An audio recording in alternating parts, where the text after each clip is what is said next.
हजरत इब्राहीम अलैहिस्सलाम और हजरत सारा अलैहिस्सलाम की अज़दवाजी जिंदगी तवील अरसे तक औलाद से महरूम रही।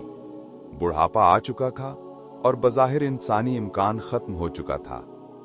इसी दौरान अल्लाह ताला ने अपने नबी को एक खुशखबरी सुनाने का इरादा फरमाया। जब फरिश्ते हजरत इब्राहीम अलैहिस्सलाम के पास इंसानी सूरत में आए, पहले उन्होंने हजरत लूत अलैहिस्सलाम की कौम पर अजाब की खबर दी, फिर हजरत सारा को बशारत दी कि हमने उसे इसहाक की खुशखबरी दी और इसहाक के बाद याकूब की। सूरतुल हूद आयत 71। ये सुनकर हजरत सारा हैरत से कहने लगी कि क्या मैं बुढ़ापे में मां बनूंगी, और ये मेरे शौहर भी बूढ़े हैं। सूरतुल हूद आयत 72। फरिश्तों ने जवाब दिया कि क्या तुम अल्लाह के हुक्म पर ताज्जुब करती हो? ये तो अल्लाह की रहमत और बरकत है। सूरतुल हूद आयत 73। और यूं अल्लाह का वादा सच हुआ, हजरत इसहाक अलैहिस्सलाम पैदा हुए। उनका नाम इसहाक इब्रानी में हंसी के मायने रखता है, क्योंकि उनकी पैदाइश की खबर सुनकर हजरत सारा हंस पड़ी थी। हजरत इसहाक अलैहिस्सलाम ने बचपन अपने अजीम वालिद हजरत इब्राहीम अलैहिस्सलाम की निगरानी में गुजारा। वो अपने वालिद की तरह आजिज़ी, मेहमान नवाजी और अल्लाह पर कामिल भरोसे वाले थे। हजरत इब्राहीम ने उन्हें तौहीद, अदल और हिकमत की तालीम दी। इस दौरान हजरत इस्माइल अलैहिस्सलाम आपके बड़े भाई मक्का मुकर्रमा में आबाद थे। दोनों भाइयों के दरमियान मोहब्बत और एहतराम का रिश्ता कायम रहा।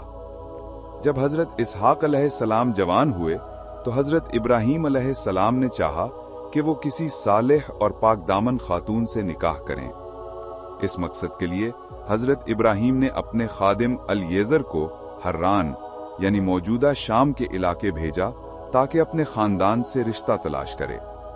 वहां अल-येज़र को हजरत रिफ़्का मिली, जो निहायत नेक, मेहमान नवाज और बाहया थीं। उनका निकाह हजरत इसहाक अलैहिस्सलाम से हुआ। इब्तदाई बरसों में हजरत रिफ़का बांझ रहीं, लेकिन हजरत इसहाक अलैहिस्सलाम ने अल्लाह से दुआ की और अल्लाह ने उनकी दुआ कबूल फरमाई। हजरत रिफ़का हामला थीं, तो अल्लाह ने वही के जरिए बताया कि उनके बतन में 2 कौमों के सरदार हैं और बड़ा बेटा छोटे बेटे का खादिम होगा।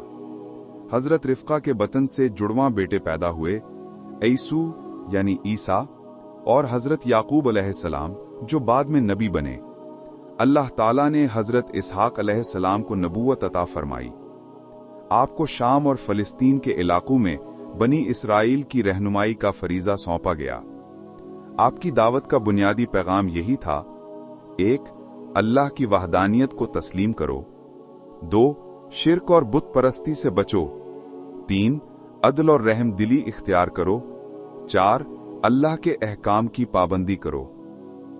आपकी शख्सियत में हुल्म, नरमी और हिकमत नुमाया थी। आपने अपने वालिद की तबलीगी रविश को जारी रखा और अपने बेटे हजरत याकूब अलैहिस्सलाम को भी इसी राह पर गामजन किया। एक मशहूर रवायत के मुताबिक हजरत इसहाक ने कानान और फलस्तीन में अमन कायम करने के लिए कई कबाइल के साथ मुआहदे किए। आपकी हिकमत अमली ये थी कि दुश्मन से लड़ने के बजाय अमन के मुआहदे और अल्लाह की बात को नरमी से पहुंचाना। इसीलिए आपको पुरअमन नबी भी कहा जाता है। हजरत इसहाक अलैहिस्सलाम ने एक तवील उम्र पाई। रवायत है कि आपकी उम्र तकरीबन 160 से 180 साल थी। बुढ़ापे में आपकी बेनाई कमजोर हो गई थी। इस वक्त आपने अपने बेटे हजरत याकूब अलैहिस्सलाम को खुसूसी नसीहतें की। तौहीद पर मजबूती से कायम रहना, अपने बच्चों को दीन की तालीम देना, इंसाफ और रहम दिली से हुकूमत चलाना। ये वसीयतें दरअसल नबूवत के मिशन का तसलसल थीं।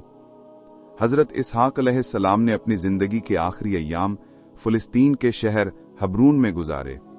आपकी वफात के बाद आपको मुगारतुल मकफीला में दफन किया गया, जहां हजरत इब्राहीम अलैहिस्सलाम और हजरत सारा अलैहिस्सलाम भी मदफून हैं।